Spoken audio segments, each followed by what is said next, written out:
الحمد لله رب العالمين والصلاة والسلام على سيد الأنبياء والمرسلين وعلى آله وصحبه أجمعين أما بعد أعوذ بالله من الشيطان الرجيم بسم الله الرحمن الرحيم شهر رمضان الذي حي على الصلاة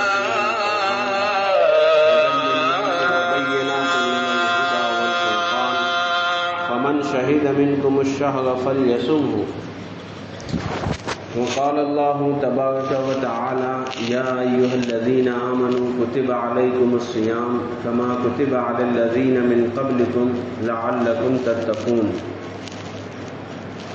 محترم دوستو بزرگوں، آج کا تقریباً ہر مسلمان رمضان کے انتظار میں اور اس کے استقبال میں ہے.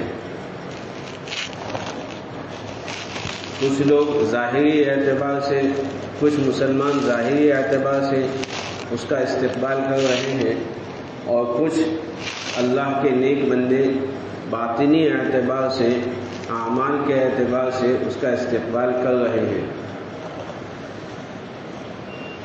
تمام دنیا کے سردار اور تمام نبیوں کے سردار جناب رسول اللہ صلی اللہ علیہ وسلم بھی رمضان کا استقبال کیا کرتے تھے، اور رمضان کے استقبال میں، رمضان کی تیاری میں وہ صحابہ کو تیار کرتے تھے. ایک مرتبہ آپ نے فرمایا، سوالیہ انداز میں فرمایا، رمضان کے قریب رمضان آ رہا تھا تو آپ نے صحابہ سے سوالیہ انداز میں یہ فرمایا، کون تمہارا استقبال کر رہا ہے اور تم کس کا استقبال کر رہے ہو؟ حضرت عمر رضی اللہ تعالیٰ عنہ نے عرض کیا کہ یا رسول اللہ، کیا کوئی وحی نازل ہونے والی ہے یا کوئی دشمن سے جنگ کا آپ فرما رہے ہیں؟ تو حضور پاک صلی اللہ علیہ وسلم نے فرمایا کہ رمضان آ رہا ہے، اور رمضان کی پہلی رات میں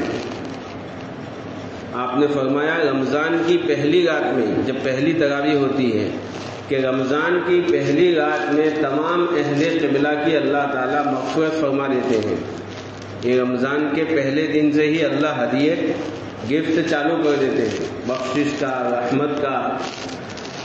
ہم سوچ نہیں سکتے کہ رمضان اللہ کی کیسی رحمتوں کی بارش والا مہینہ ہے، اللہ کی مغفرت، اللہ کی رحمت.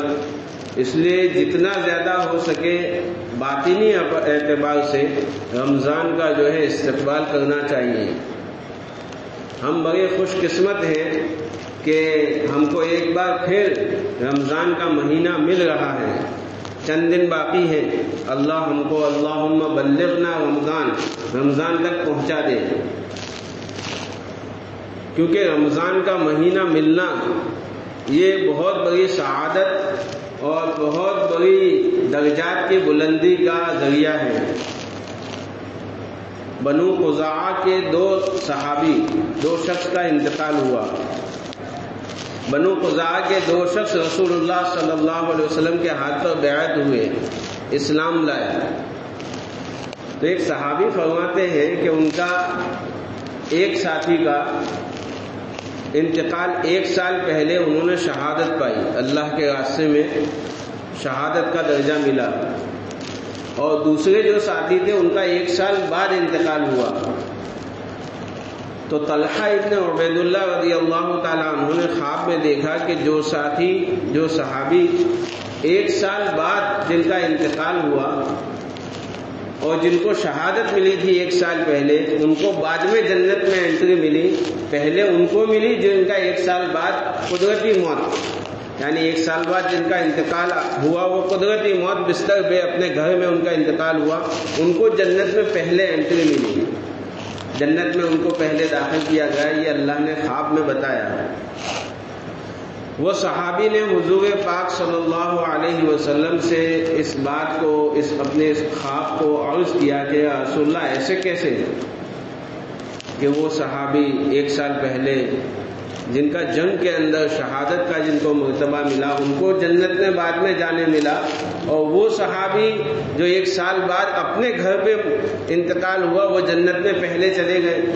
تو تو رسول اللہ صلی اللہ علیہ وسلم نے فرمایا تم نے دیکھا نہیں کہ ایک سال میں انہوں نے نمازیں پڑھی، ایک سال میں انہوں نے رمضان آیا تو روزے رکھے تھے، یعنی نماز ایک سال کی نماز 6120 رکعت، اگر فرض نماز ہی اگر شمار کی جائے ایک دن کی فرض نماز 17 رکعت ہوتی ہے اور 3 وتر ملا لیں، فرائض اور واجب کو ملا لیں تو ایک دن کی 20 رکعت، ایک مہینے کی 600 رکعت، 12 مہینے کی 7200 رکعت، اگر فرض واجب کو ملاتے ہیں، نوافل اور سنت موقدہ سنت غیر موقدہ وہ نہیں ملاتے تو 3200 رکعت ایک سال کی ان کی بڑھ گئی۔ اور رمضان آیا تو رمضان میں پھر انہوں نے روزے رکھے تو روزے کے درجات تو اللہ تعالیٰ فرماتے ہیں کہ ہر نیکی کا بدلہ میں 1 گناہ سے 700 گنا تک بڑھاتا رہتا ہوں۔ کوئی بھی نیکی ہو، تسبیح پڑھنا، تلاوت کلام پاک، کسی غریب کی مدد، صدقہ خیرات، جو بھی انسان نیک اعمال کرتا ہے، نماز روزہ، نماز صدقہ خیرات، تو ایک نیکی کا بدلہ 10 سے لے کر 700 گنا تک اللہ تعالیٰ بڑھاتے، جیسے بندے کا اخلاص، جیسے بندے کا عمل۔ لیکن اللہ فرماتے ہیں روزے کا کوئی حساب نہیں ہے، روزہ تو میرے لیے ہے، الصوم لی، اس کا بدلہ تو میں خود دوں گا، اس کا بدلہ تو اللہ ہی دیں گے، انما یوفی الصابرون اجرهم بغیر حساب۔ اللہ نے فرمایا قرآن شریف میں کہ ہم جو ہے صبر کرنے والوں کا اجر جو ہے بے حساب دیتے ہیں۔ روزہ کیا ہے؟ صبر ہے کہ بندہ جو ہے سحری سے افطاری تک ایک صبر کرتا ہے، پانی کی پیاس لگتی ہے لیکن اللہ کا حکم ہے، حلال کو بھی اللہ نے رمضان میں چھڑایا تو اللہ کا حکم کے خاطر اللہ کے لیے روزہ رکھا ہے تو وہ پورا دن جو ہے صبر کرتا ہے، بھوک لگی ہے صبر کرتا ہے۔ تو اللہ نے فرمایا انما یوفی الصابرون اجرهم بغیر حساب۔ دوسرے تمام کے اجر اللہ نے بتا دیے، نماز کا یہ اجر ہے، تسبیح و تلاوت کا یہ اجر ہے، روزے کا اجر بتایا ہی نہیں ہے، وہ مہینہ آ رہا ہے۔ دوسرا، رمضان کے مہینے میں بندہ رب کے ساتھ بہت جلدی قرب حاصل ہو جاتا ہے۔ اب جیسے مثال کے طور پر میرے کو یہاں سے دہلی جانا ہے یا کلکتہ جانا ہے، آپشن کئی ہے کہ یا تو ٹرین سے جائیں یا اپنی گاڑی لے کر جائیں۔ بندہ اگر اپنی گاڑی لے کر یہاں سے دہلی جائے گا، ٹرین سے جائے گا، اپنی خود کی گاڑی لے کر جانا بھی اور مشکل ہے، لیکن اگر ٹرین سے جائے گا تو کم سے کم کتنے 12 گھنٹے سے زیادہ 15 گھنٹے تک لگ جائے گا۔ اور ایک دوسرا آپشن ہے فلائٹ سے جانا، کہ یہاں سے احمد آباد سے فلائٹ میں بیٹھے 1.5 گھنٹے کے اندر دلی، احمد آباد سے فلائٹ میں بیٹھے 2 گھنٹے کے اندر کلکتہ۔ علماء نے مثال دی ہے، مشائخ نے، رمضان کے اندر بندہ اور رب کی جو قربت ہوتی ہے وہ فلائٹ کے ذریعے ہوتی ہے، کہ عام مہینوں میں ٹرین سے مشابہت دی ہے اور رمضان میں فلائٹ کی رفتار سے بندہ اور رب کی جو ہے قربت اس کو ملتی ہے۔ تو وہ مہینہ آ رہا ہے کہ جس مہینے میں بندے اور رب کا تعلق مضبوط ہو جاتا ہے۔ جب وہ مہینہ آ رہا ہے تو اس مہینے کا استقبال خوشی کے ساتھ، صحابہ کرام اس کا استقبال کس طرح کیا کرتے تھے؟ آتا ہے کتابوں کے اندر، اکثر اسلاف جو ہے یہ دعا پڑھتے تھے، اللہم سلمنی لرمضان، اے اللہ مجھے رمضان کے لیے سلامت رکھنا، کہ رمضان آ رہا ہے، میری پوری باڈی کو سلامت رکھنا، کہیں روزے میں کوئی حرج نہ آ جائے کہ میں پورے روزے رکھنے ہیں۔ یا صحابہ دعا مانگا کرتے ہیں، اللہم سلمنی لرمضان، مجھے بھی سلامت رکھنا، میرے جسم اور اعضاء، اور رمضان کو بھی ہمارے لیے سلامت رکھنا اور ہمارے تمام اعمال کو جو ہے قبول کرنا۔ دوسرا کام عبداللہ ابن مسعود سے پوچھا گیا کہ آپ رمضان کا استقبال کس طرح کیا کرتے تھے؟ تو کہا کہ ہمارے دل کے اندر جتنا حقد اور کینہ اور بغض ہوتا تھا رمضان کے آنے سے پہلے، ہم جو ہے تمام مسلمانوں سے اپنے دل کو پاک اور صاف کر لیا کرتے تھے. یہ صحابہ کا معمول تھا. حضرت انس کی ایک روایت ہے رضی اللہ تعالیٰ عنہ. حضرت انس فرماتے ہیں کہ رسول اللہ صلی اللہ علیہ وسلم کے صحابہ کرام رمضان کے آنے سے پہلے اپنی زکوٰۃ کو نکال لیا کرتے تھے. شعبان کا مہینہ آیا زکوٰۃ سب نکال لیتے تھے تاکہ رمضان کی تیاری میں غربا کو بھی جو ہے کوئی مشکل ہی نہ ہو. غربا کے بعد جب پیسے آ جائیں گے تو ان کی بھی رمضان اور عید کی جو ہے خریدی میں ان کو کوئی تکلیف نہ ہو. اس لیے صحابہ کا یہ معمول تھا کہ وہ شعبان کے مہینے میں اپنی زکوٰۃ نکال کر نیوے ہو جاتے تھے تاکہ رمضان میں یہ عمل کرنے کی جگہ بھی، یعنی رمضان کو صرف جو ہے نماز، قرآن تلاوت اور اللہ سے لو لگانے کا مہینہ. اور پھر فرماتے ہیں حضرت انس، میں نے دیکھا صحابہ کو شعبان کا چاند ہوتا تھا رمضان کے استقبال میں وہ اللہ کی کتاب میں گویا کہ گھس جاتے تھے، یعنی اتنی زیادہ تلاوت کرتے تھے شعبان ہی کے مہینے سے. آج ہمارے یہاں اللہ معاف کرے رمضان کا مہینہ آتا ہے، تاجر لوگ اپنی تجارت میں ان کے دماغ میں صرف یہی ہوتا ہے کہ اب رمضان آ رہا ہے، یعنی سیزن آ رہا ہے، کپڑے والوں کا سیزن، خوشبو والوں کا سیزن، اور فلاں جتنی بھی تجارت ہے بڑے بڑے جہاں مسلمان میجورٹی میں ہیں وہاں کے لوگ یہی سوچتے ہیں رمضان اتنے دنیا کمانے کا سیزن. بے شک دنیا کمانے کا سیزن، لیکن اس کے ساتھ اگر مسلمان اتنا سوچ لے کہ رمضان یعنی آخرت کمانے کا سیزن، آخرت تقوی ملنے کا سیزن، کہ رمضان میں اللہ تعالیٰ تقوی کو جو ہے تقوی کی برکات نازل فرماتے ہیں. میں نے قرآن پاک کی آیت پڑھی، یا ایھا الذین آمنوا کتب علیکم الصیام کما کتب علی الذین من قبلکم لعلکم تتقون. اے ایمان والو روزے تم پر فرض کیے گئے. سن ہجری 2 کے اندر اللہ تعالیٰ نے روزے کو فرض کیا. سب سے پہلے جب اسلام آیا تو سب سے پہلے نماز فرض ہوئی.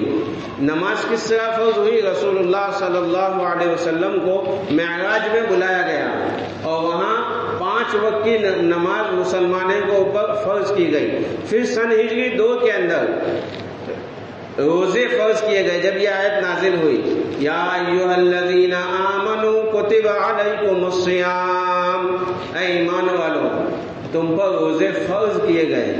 ہر مسلمان عاقل بالغ مرد عورت اس کے اوپر روزے فرض ہیں، الا یہ کہ نماز میں کوئی چھوٹ چھاٹ نہیں ہے، روزے میں چھوٹ چھاٹ بہت ہے.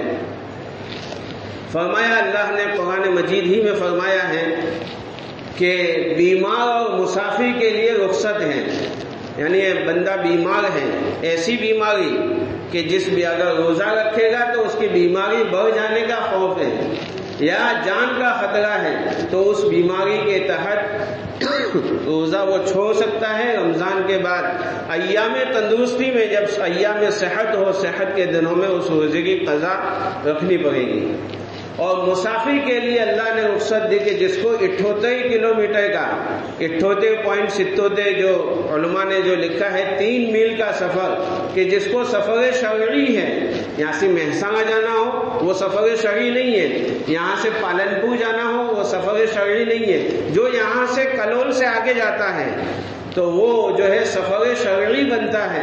تو پھر وہ مسافر کے لیے اللہ نے اجازت دی ہے کہ وہ روزے کو چھوڑ سکتا ہے. لیکن اس میں بھی اللہ نے یوں بتایا قرآن شریف میں، اگر سہولت ہے تو روزہ رکھنا ہی تمہارے لیے بہتر ہے، کیونکہ حدیث میں آتا ہے کہ رمضان کا ایک روزہ اس کی جو برکات ہوتی ہے رمضان کے علاوہ زندگی بھر بندہ روزہ رکھتا رہے وہ زندگی بھر برکات وہ حاصل نہیں ہوتی جو رمضان کے ایک روزے کی برکات ہوتی ہے. وہ ایک روزے کے جو انوارات ہوتے ہیں ہم نہیں سمجھ سکتے، ہمارے آنکھوں کے سامنے ابھی بصیرت کی آنکھیں نہیں کھلی. جو اللہ والے ہوتے ہیں، جن کا اللہ کے ساتھ کنیکشن ہوتا ہے، وہ اس بات کو اچھی طرح جانتے ہیں کہ روزے کے کیا کیا انوارات ہوتے ہیں، روزے رکھنے کے کیا کیا برکات ہوتے ہیں. تو ہر مسلمان مرد اور عورت کو ان کے جو خاص دن ہوتے ہیں اس دن کے اندر روزہ چھوڑنے کی اجازت ہے. نماز ان کے لیے معاف ہے. نماز اور روزے میں یہ ہے کہ عورتوں کے لیے نماز معاف ہے، روزہ معاف نہیں ہے. رمضان کے بعد ان کو وہ روزے جو ایام حیض و نفاس کے ہوتے ہیں اس کے بعد ان کے روزے رکھنا فرض واجب ہے۔ تو پھر ایسی کوئی عورت ہے، وہ تمام مسائل جو ہے رمضان سے آنے سے پہلے سیکھنا، یہ بھی رمضان کا استقبال ہے کہ روزہ کب کن حالات میں چھوڑنا جائز ہے۔ تو رمضان اللہ نے فرمایا اے ایمان والو تم پر روزے فرض کیے گئے، کتب علیکم الصیام کما کتب علی الذین من قبلکم، جیسا کہ تم سے پہلی امتوں کے اوپر فرض تھے۔ معلوم پڑا کہ صرف امت محمدیہ کی یہ خصوصیت نہیں ہے، بلکہ جب سے اللہ نے دنیا بنائی ہے تب سے روزہ کسی نہ کسی شکل کے اندر فرض تھا۔ کما کتب علی الذین من قبلکم لعلکم تتقون، کیوں روزے فرض کیے گئے؟ تاکہ تمہارے اندر تقویٰ آ جائے۔ اللہ یہ نہیں چاہتا کہ میرا بندہ بھوکا پیاسا رہے، اللہ ہرگز یہ نہیں چاہتا، ورنہ اللہ چاہتے تو 6 مہینے کے روزے فرض کر سکتا تھا۔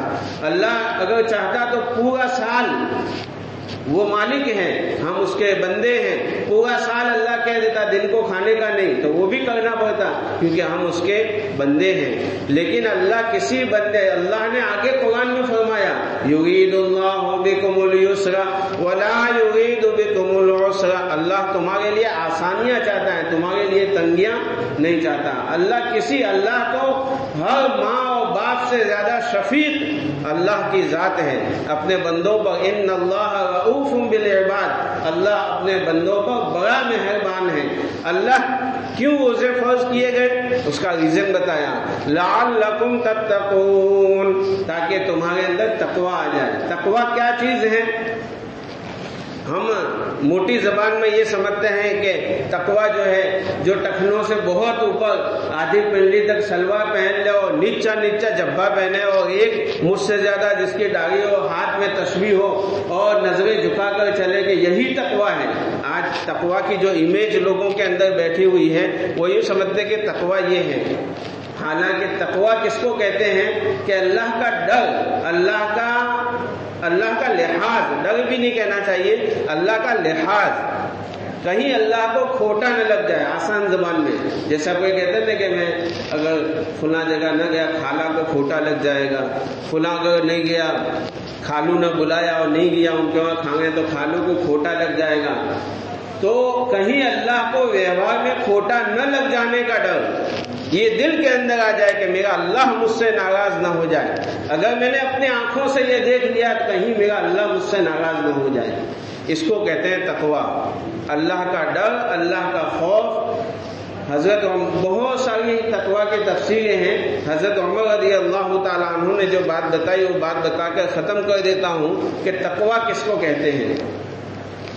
کہ جب تم کسی کانٹے دار درخت سے راستے سے گزر رہے ہو، یعنی چاروں طرف اس طرح کانٹے کی جھاڑیاں ہیں اور تم کو وہاں سے گزرنا ہے اور تم نے بالکل سفید بہترین لباس پہنا ہے اور تمہارے اندر یہ میرے لباس کو ذرہ برابر بھی کانٹے چبھے نہ، یعنی کہیں لباس پھٹ نہ جائے، اور تم کو پھر اس راستے سے گزرنا ہے، تو کس طرح تم اپنے دامن کو بچا کر جو ہے اس راستے سے گزرتے ہو۔ بس یہ تقویٰ ہے کہ پوری زندگی اس طرح گزارنی کہ کہیں اللہ کو کھوٹا نہ لگ جائے، کہیں اللہ ناراض نہ ہو جائے۔ آنکھوں کے دیکھنے سے، کانوں کے سننے سے، شادی بیاہ کے معاملات سے، 5 وقت کی نماز کے معاملات میں، ہر معاملے میں انسان یہ سوچے کہ کہیں میرے اللہ کو ناراض نہ ہو جائے۔ اس کو کہتے ہیں تقویٰ۔ یہ تقویٰ کیسے ملے گا؟ لعلکم تتقون، جو روزے رکھے گا، جو رمضان کے 29 یا 30 جو رمضان کے روزے آتے ہیں، یہ روزے جو پابندی کے ساتھ رکھے گا، اللہ تعالیٰ عید کے دن اس کو گفٹ کے طور پر، ہدیے کے طور پر اللہ تعالیٰ تقوی کی دولت سے مالا مال کریں گے۔ ہم جو روزے رکھتے ہیں ماشاءاللہ رمضان میں تو متقی ہوتے ہیں، لیکن رمضان کے بعد پھر جو شیطان کے پھندے ہمارے اوپر آتے ہیں، پھر وہی دنیا کی چال۔ لیکن اب جو رمضان آ رہا ہے، اس رمضان میں یہ نیت کریں کہ ہم اس رمضان میں ایک نئی زندگی، ایک نئی امنگ، نئے جذبات کے ساتھ اس رمضان کا استقبال کریں اور یہ رمضان ہماری زندگی بن جائے اور یہ آنے والا رمضان پوری امت کے لیے شہر الفرقان بن جائے۔ جیسے حضور پاک صلی اللہ علیہ وسلم کے زمانے میں غزوہ بدر ہوا تھا، اس دور کے اندر جو رمضان آیا تھا اس کو شہر الفرقان کہا جاتا ہے کہ اللہ تعالیٰ نے مسلمانوں کی، امت مسلمہ کی عزت کو پورے عالم میں بڑھا دیا تھا۔ اللہ تعالیٰ ہمارے اس آنے والے 2023 کو بھی ایسا بنا دے کہ شہر الفرقان بن جائے اور اللہ تعالیٰ امت مسلمہ کے لیے عزت کے دروازے کھول دے۔ اللہ تعالیٰ ہمیں ان باتوں پر عمل کرنے کی توفیق عطا فرمائے۔ اب جو ہے پہلے اذان ہوگی، پھر سنت